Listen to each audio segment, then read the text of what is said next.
that you ended up in a church, am I right? Yeah. And how did that take place, man? How did Ben end up running from or running toward, right? Running toward this still small voice, and the Lord drops you in this church, and man, what happens there? He sent a family from Vermont a year before I got there. And this family got established. Their kids went to school. A family you knew? A family I barely knew. Okay. A family that had come to, I'd landscape with their son. Yeah. The Davenport family, yeah, they're amazing. And I'd landscape with their son. Had kind of a freak incident. Met them at the hospital. Next thing you know, they come out and support me at some bars and restaurants. Have a meal and kind of sit in the corner. They're the sweet family that kind of just would come and support me. Yeah. And so I didn't really know them all that well, but God had moved them to Nashville. And they called me. It was a fall day, 2019. Got my number, and they called me. And they said, "Ben Fuller, will you come for dinner?" And I said, "Yeah, like I'm hungry. Yeah. I mean, I love food. Anyway, who doesn't love food?" Yeah. So I went to this meal, and at the end of this meal, they asked me, "Will you come to church with us?" Wow. In the morning. It was a Saturday night. And I'll never forget, they loved me just the way that I was. They loved me just the way that Jesus does. Yeah. And they didn't judge anything. My language, I had beers. I remember drinking beers over there. I couldn't be myself without alcohol. Yeah. And I went to Church of the City, Franklin, Tennessee, that next morning.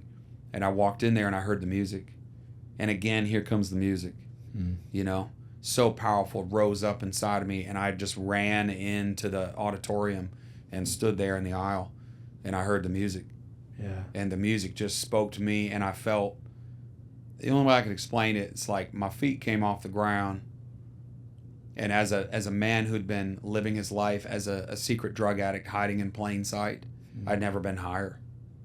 And I'm like, this is what I want. This is what I need.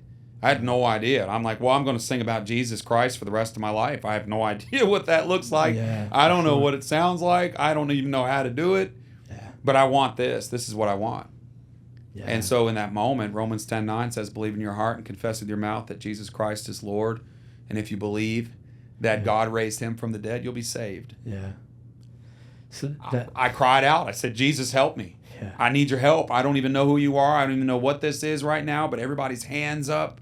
The music playing. Do you remember the sermon that day? Oh, it was John Reddick was on stage singing, God, turn it around. Yeah. Okay. Give me a break. Yeah. God, turn my life around. Yeah. Yeah. No, it's just that Holy Spirit does that work. That's incredible. I know. Man. Yeah. Yeah. So you and I remember did. the song. Yeah. Yeah, and I did. And he did. I surrendered. Yeah. And I said, I'm done running. Wow. Yeah.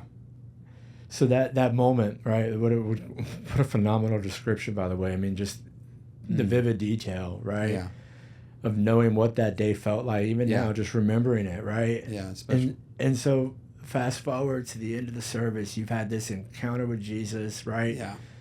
I'm ready to roll. I'm ready to go forward. Yeah. What next? Yeah. Right. What happened the next day? I heard I think it's John Eklund. He talks about with Recovery Alive. He has a whole chapter in his book talking about life after the altar call. Yeah. Yeah. Right? Yeah. Because we have these moments. We show up and it's like they're real. They're powerful. Oh yeah. And I feel ready to conquer the world. Yeah. And then the minute I step out the church, the world is ready to conquer me. Yeah. And sometimes it's a reality check. Yeah. Yeah. So what did that look like after that moment, that incredible moment you just described? Oh, you mean after the target been painted on my back? Right. That one. Yeah. That's Exactly. exactly. Well, I walked out, and it honestly, no one talks about this either, and I felt it. I was probably lonelier. I think I might have been lonelier than I'd ever been in a really long time after I gave my life to Jesus. Mm. It was lonely. Yeah. All my friends, bye friends. What are you doing, Ben? What are you, brainwashed? Like, Jesus? Yeah. Like, what is this? Worship? What are you, God? Yeah. Like, people were free. I had friends. I've still got lots of friends that I haven't heard from, don't talk to anymore, gone away, blame me, whatever it is. I don't know. I mean, and I love them still. It's just that God had other plans, and I couldn't continue down the path that I was on. Yeah. And it's amazing how he brings in and takes out people of your life. All of a sudden it's like this person comes in for a bit and that person leaves, and Next thing you know, all these, they just, but the Bible also says, if you're not in my name, right, you either gather or scatter. Yeah. So all of a sudden, I'm just like, I start speaking his name, people are just coming or running. So all of a sudden, everything changed.